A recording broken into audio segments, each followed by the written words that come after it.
NCP July সনদ নিয়ে তো আপনার নাখুশ ছিল, এটা আমরা জানি।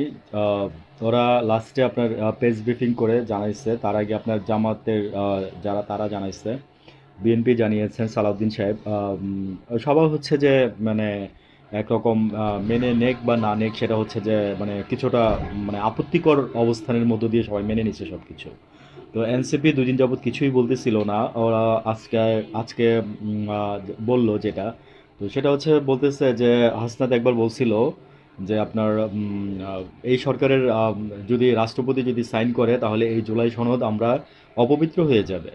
তো দেখেন এই রাষ্ট্রপতির সাইনেই কিন্তু জুলাই সনদের কার্যাবলী অগ্রবর্তী হচ্ছে সামনের দিকে। আদেশ জারি হয়ে গেছে, এখন আর কিছু বলার নাই বা করারও নাই। আর হচ্ছে এখানে হাসনাতরা যেটা বলতেছে যে এখানে অনেক কিছু মানে ফাঁকফোকর রয়ে গেছে, এগুলো রয়ে গেছে, এগুলো তো আমরা সবাই জানি, এগুলো সালাউদ্দিন সাহেবও বলছে।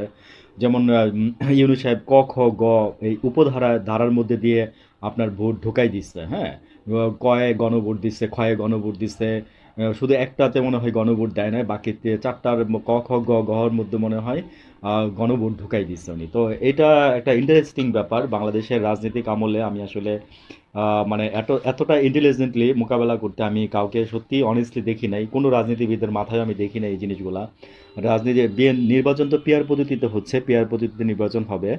তো ওই পিয়ার পদ্ধতি নির্বাচনের মধ্যে আপনার ক খ গ ঘ ঢুকাই দিচ্ছে, ওগুলোর মধ্যে অপশন থাকবে গণভোট বা এটসেট্রা এটসেট্রা। এবং আপনি ভোট দিবেন হ্যাঁ বা নাতেই, ঠিক আছে, ভোট দিবেন হ্যাঁ বা নাতেই। ব্যাপারগুলো ক্লিয়ার হয়ে যাবে, আস্তে আস্তে ব্যাপারগুলো আরও ক্লিয়ার হয়ে যাবে। হ্যাঁ। আর হচ্ছে যে এই ব্যাপারগুলো অনেকে বুঝে উঠতে পারবেন খুব সহজে, আবার অনেকেই বুঝতে পারবেন না, অনেকের কাছে জটিল লাগবে। তো আমি যেটা বলতে যাচ্ছি সেটা হচ্ছে যে আপনার এই এনসিপি আপনার এখনো নাখুশ আছে। আমি বলছিলাম গতকালকে একটা ভিডিওতে যে মন্দের ভালো হয়েছে, এটা সবাই মেনে নিচ্ছে, ঠিক আছে। আর ইউনূস সাহেবের যে এইভাবে যে খুব ক্রিটিক্যালি ব্যাপারগুলো যে করতে হয়েছে ওনাকে, চারটাখানি কথা না, ঠিক আছে। আপনারে বসাই দিলে আপনি পারবেন কি, মানে ওইটাই বলে যে ওই যে অনেকে বলে না যে বড় বড় কথা বলো এখানে এসে না, আসেন ক্যামেরার সামনে এসে কথা বলেন, বইলা দেখেন কেমন লাগে, আসেন।